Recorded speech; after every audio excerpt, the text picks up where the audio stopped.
Good afternoon, Scotland. Good afternoon, social media land. I hope you are well. Welcome to That Indie Show podcasting from me, Mo, the.saltire at Instagram.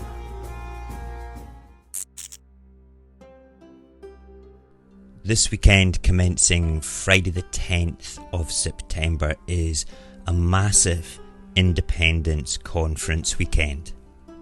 The SNP were running theirs as a virtual conference from Friday through to Monday, and Alba were doing theirs live in Greenock on Saturday and Sunday. There was also a march arranged in Stirling by All Under One banner, which attracted over 2,000 people. People getting keen to get back on the streets to express their need for independence. This is an amazing trio of events that are happening a week before the Great Big Believe in Scotland Day of Action on the 18th of September.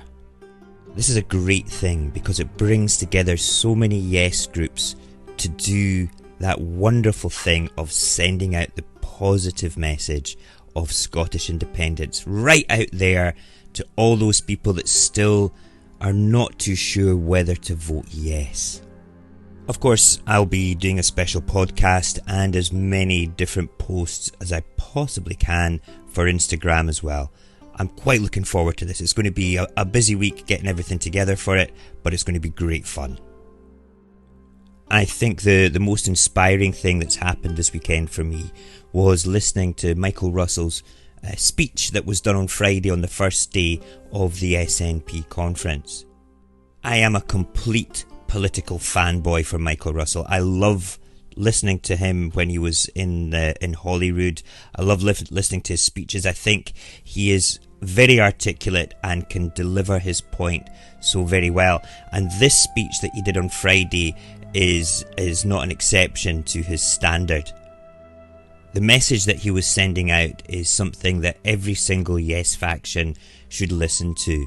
It's something that draws us all together because we are actually one entire legion of independence warriors fighting for the same thing. We may see the journey to get there slightly differently, but the goal is the same and we need to work together. So please listen to Michael Russell's speech just now, and I'll come back at the end and we'll have a little chat about it.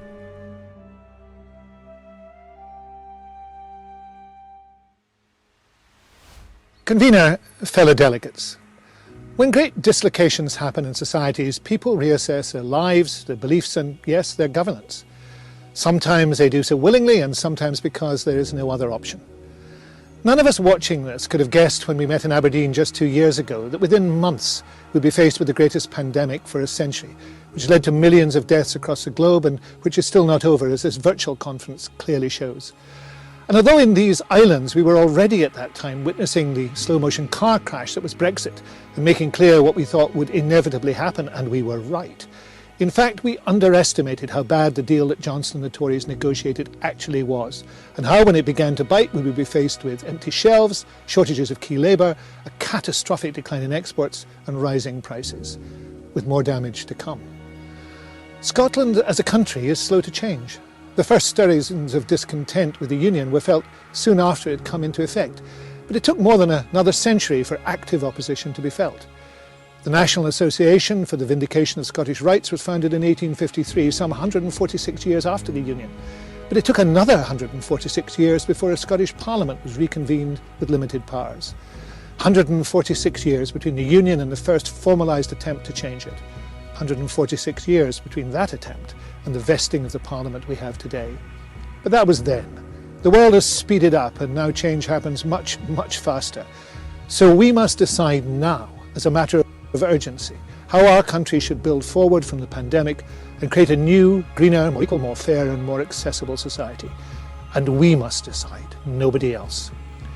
7 years ago, Scotland held the first independence referendum in our history. It was a positive, constructive, visionary event. In the end, the result pivoted on promises from unionists that were not kept. A promise to keep Scotland in the EU, a promise to massively enhance devolution, a promise, of course, to respect Scotland and value our nation as an equal partner in a changing union. those we now know were worthless vows. Vows, in fact, that those who made them in panic never meant to keep in victory. Scotland was dragged out of the EU despite all the efforts that we made to stop that happening.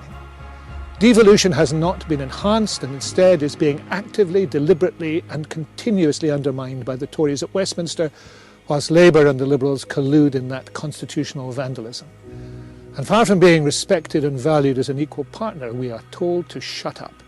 Shut up and eat our cereal, providing we can find any on the empty post-Brexit supermarket shelves. Convener, the pandemic has put life on hold for many people. It inevitably meant that the work that was building towards another independence referendum had to pause. And it was right that we took the decision to do so. We were right, acting on behalf of our fellow citizens, to put all our effort and resource into protecting each other and ensuring our safety. So we did the right thing last March, just as the Johnson and Gove government did the wrong thing by pushing ahead with Brexit, the hardest of Brexit, despite the pandemic. For now, we see all too clearly the problems that such selfishness has caused. And that should make us even more determined to continue to do the right thing here in Scotland until the danger is past. But as restrictions ease, we must also prepare ourselves again for that most normal, but most essential of steps, seeking the approval of the Scottish people to rejoin the world as an independent nation, making our own decisions about how to build forward to a better future. The phrase "the new normal" is used often to describe what we need to create after the pandemic. For Scotland, that new normal has to be the normality of independence. In the European Union, almost half the member states are the same size as Scotland or smaller, some much smaller. And of course, many have become independent only in the last 30 years or so. They are also states that pay better pensions, have higher incomes, work more productively and are happier and healthier, and play an effective role in the world, like our neighbour, independent Ireland, which this month chairs the UN Security Council. Those benefits of independence are not accidental. They are as a result of being able to make their own decisions and work constructively on the basis of equality with others. Their citizens can travel freely across national borders, not queue for hours to get admission even to their own country. The shelves in their supermarkets are not half empty. Their produce is not rotting in the fields because there's no one to pick it, and their exports are not delayed or cancelled because of lack of transport or difficulty with paperwork. I am sure that no one at this conference needs persuaded that independence is what we must have to create the prosperous, fair, outward-looking nation that we all want to live in. But there are others who are not yet convinced. They have been subject to years of disinformation and scaremongering. And it has to be admitted that sometimes the impatience and rhetoric of some in our own movement has worried them too. To bring them over to our side, we need to help, not hector, inform, not insult. So as the pandemic eases, we need to continue our previous work building a successful, positive campaign for independence, which not only retains existing support, but also reassures and attracts those who are not yet with us. When Nicola asked me and the NEC approved the request to help contribute some new political direction to our independence work, I was keen to do three things. The first was to start the process of providing information and campaign resources to every party member on independence issues. I hope these mailings will continue during the autumn and into the winter, allowing each of us to argue the case for change with increasing confidence and ensuring that there are resources to be used on doorsteps and in the streets as people return to these persuasion techniques. I also hope going forward that we can do more. For example, produce a publication for distribution by the party in the run-up to St Andrew's Day, which will encourage not just on-the-ground campaigning, but also get the indie message into as many homes as possible this year. More needs to be done on policy issues, of course, some of which can only take place in government. So I was very pleased to hear the First Minister's commitment in the programme for government debate on Tuesday to restarting work on the detailed prospectus for independence, work that had to be suspended on the 16th of March last year. I look forward to seeing it go forward, and I know that Angus Robertson, Jenny Gilruth and their teams have much to contribute to it. But some thinking and work must and should also come from volunteers outside government, and I've been persuaded that reassurance in particular can be provided by supporting work on a transitional constitution. This wouldn't be a blueprint for Scotland after independence. That has to wait until all the citizens of the new state can join in the effort. but would give a comprehensive and detailed guarantee of rights for all those who live here as we move through the referendum to independence, should that be what the people vote for. I'm impressed with the work already done on that by Elliot Bulmer of Dundee University, amongst others, but I don't think that he alone or the SNP alone should take responsibility for bringing it all to fruition. That brings me to my second priority, which has been to re-establish constructive links with all parts of the Yes movement who are willing to work positively and with mutual respect to secure the referendum and independence. I've had good discussions with a range of those bodies. As a result, I hope we can all work together on a range of projects and issues, including the transitional constitution. I'm making proposals on that to them and would want to see it underway quickly and in place next year. I'm also very supportive of work at grassroots, involving all Yes supporters who want to make common cause, and I hope we will see more and more such activity. That will include, I anticipate, significant involvement in the Believe in Scotland National Yes Network Day of Action on the 18th of September, supported by the national newspaper. My third priority has been to start the process of building towards an independence campaign internally. The work of the national office bearers, the NEC, HQ staff, all that's central, but so will be the activities and actions of MSPs, MPs and those who work for them, as well as every constituency, branch and affiliated organisation, and every member. And that means you. During the autumn, I hope we can also devise and develop the proper staffing and organisational structure for the work, ready to rapidly go up the gears when the referendum bill enters Parliament. Of course, the decision about when that is must lie with the First Minister and the Scottish Government. That government, strengthened by the imaginative partnership with the Greens, has much to do. It is delivering for Scotland across a wide range of areas. It must bring the final part of the referendum legislation to the Scottish Parliament at the optimum moment, so as to ensure that any independence referendum campaign can not only be held safely and in a way that maximises the opportunity for conversion, but also when it is most likely to conclude with a victory which we have to have. I'm not a member of that government or of that Parliament. My task as a volunteer, like almost everybody who is part of this movement, is to contribute what I can to the preparations we need so that we are ready when they are required. But readiness is not just about us as committed supporters of independence. We must ensure that our fellow citizens are ready for the campaign and are more and more interested in and receptive to the positive message we bring. We have not only to argue for change, by our actions and our approach, we have to be the change, to look and to embody the absolute opposite of the dismal, desperately unattractive gurning of the Unionists in Scotland and the bully and bluster of Johnson and his cronies. Convener Tony Benn once memorably said that he was leaving Parliament to spend more time on politics. In the last few months I've felt that I am in danger of having done the same, but I'm honoured to have been elected the President of this party, and I think the job of President, whilst not defined in the Constitution, should be a working one. So I'm pleased to do what I can to further the cause for which I joined this party almost half a century ago. During that time, the party has changed out of all recognition. We've moved from the fringes of Scottish politics to centre stage. We're in our 15th year of delivering as a government with as strong a determination as ever to serve all our fellow citizens to the best of our ability. But we have still not gained independence. Until we do, Scotland will not be able to fulfil the potential of all the people who live here and ensure for them the right to choose how they live their lives.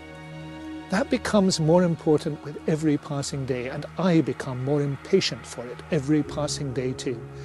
Age does that to people, as those who don't know will at some stage discover. I'm keen to get on and get the job done. But like all jobs, it needs planning, determination and collaboration. So let's finish the task.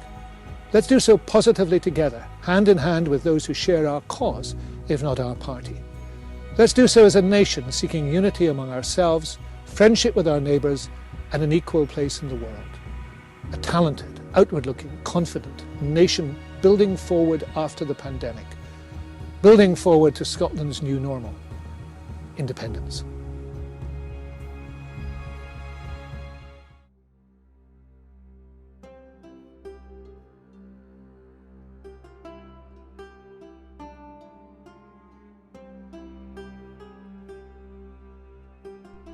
Michael Russell's message is deliberate, inspiring and is aimed at gathering the momentum and the strength that we had in 2014. We may be a little bit fractured with our different ideals and our beliefs in the direction that we want to attain independence, but we are still one nation with the vision of independence, and as a collective we have that unstoppable energy to deliver a victory this time. For me, it's about delivering that goal of independence so my children have a better country to grow up in and more opportunities globally as a citizen of an independent Scotland. The day job of governance that so many of the toxic elements of both the SNP, ALPA and independent individuals squabble over, for me right now, is pointless. It makes me get labelled wished for Indie, but I'm not wished for Indie. I'm all in for Indie, and I get all those concerns that people have about the SNP's different legislations. I understand all that, but for me it's still about independence. I feel that we can fight over and create a better Scotland with the legislation, doing the day job independently rather than having the shadow of Westminster cast over us and stopping us from doing it. This is why Michael Russell's olive branch speech sends that message out to say, look, I'm inviting all yes groups to work together again, because he understands that it has to be a positive message that goes out to all those undecided individuals, all those people who will make or break the next referendum. Please don't kid yourself here. It's not going to be Nicola Sturgeon, Alex Salmond, the Green Party, SNP, ALPA, Michael Russell, or any political personality that will deliver independence. It is your attitude towards independence, towards the campaign. Do you want independence delivered, or do you want to just be critical of the other team? Because being critical of the other team frightens off all those undecided people. They are just like, wow, do you know what? I would rather live under the blanket of Westminster's nonsense than put up with the toxic element of the independence movement. And that is what we need to change. If every single independence warrior, if every indie warrior went out there and convinced just one person who was undecided to vote yes, do you know what sort of impact that would have on the movement? It would make us unstoppable. Alex Salmond, the leader of the ALPA party, has been quoted in the National saying that come the start of campaigning, all independence parties should work together. I could not agree with him more. I was there the night he delivered the speech instigating the defeat in 2014. I was there at Dynamic Earth and listened to his words live, standing there in a room full of the hardest working indie warriors I've ever met in my life, all bitterly disappointed, heartbroken, feeling that the dream was over. It took me a good while to get over that, but I got back up on the horse and I started again. I started putting that positive message out for Scottish independence, and I never gave up hope. I never will give up hope. And I want to say to you, Alex, we're campaigning now. We need your support now to bring those parties together. We need Nicola's support now to bring those parties together. Just like Michael Russell has said, it needs to be now. We need to be unified. We need to be going at least in the similar direction, with less of a toxic element from both the SNP, ALPA and those individuals that don't follow any political party. I cannot emphasise how important working together, or at least not tearing strips off each other, and how important that is. If we don't do this, if we don't change, if we don't work together as one band of independence warriors, if we don't do this, Independence is ours to lose once again. You can be frustrated with me, with my point of view. You can be annoyed at me. You may want to have an independence referendum tomorrow. You may want to declare independence. But these things, they take a bit of time. And the lessons that we learned in 2014 were massive. And that's why this is happening at this pace in the pandemic world. That is why we move forward a step at a time to make sure that it is done right, legally, and most importantly, this time we do it to win. We are going up against the greatest propaganda machine the world has ever seen. We are going up against Hitler's wet dream when it comes to putting out lies, deceit, and just that nasty propaganda that's going to make us look stupid. We can't afford to make mistakes. The people that we're fighting are unscrupulous. They have everything to lose. We have everything to gain. But we can't do it if we're fighting amongst ourselves. We just give them the ammunition to destroy us and mock us and make us look ridiculous every time we speak out against ourselves. We need to stop it. And when we come together as one, when we come together with cohesion and direction, with the vision of an independent Scotland, those individuals that are undecided will stick their heads up above the parapets and see their indie warriors on the battlefield, and as they clear the mists of obfuscation delivered from the propaganda machine, they will see clearly and they will vote yes. They will. Thank you for taking the time to listen again today.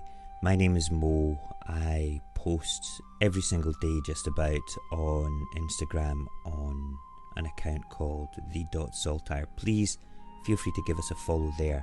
Please share everything. Please deliver the positive message of Scottish independence.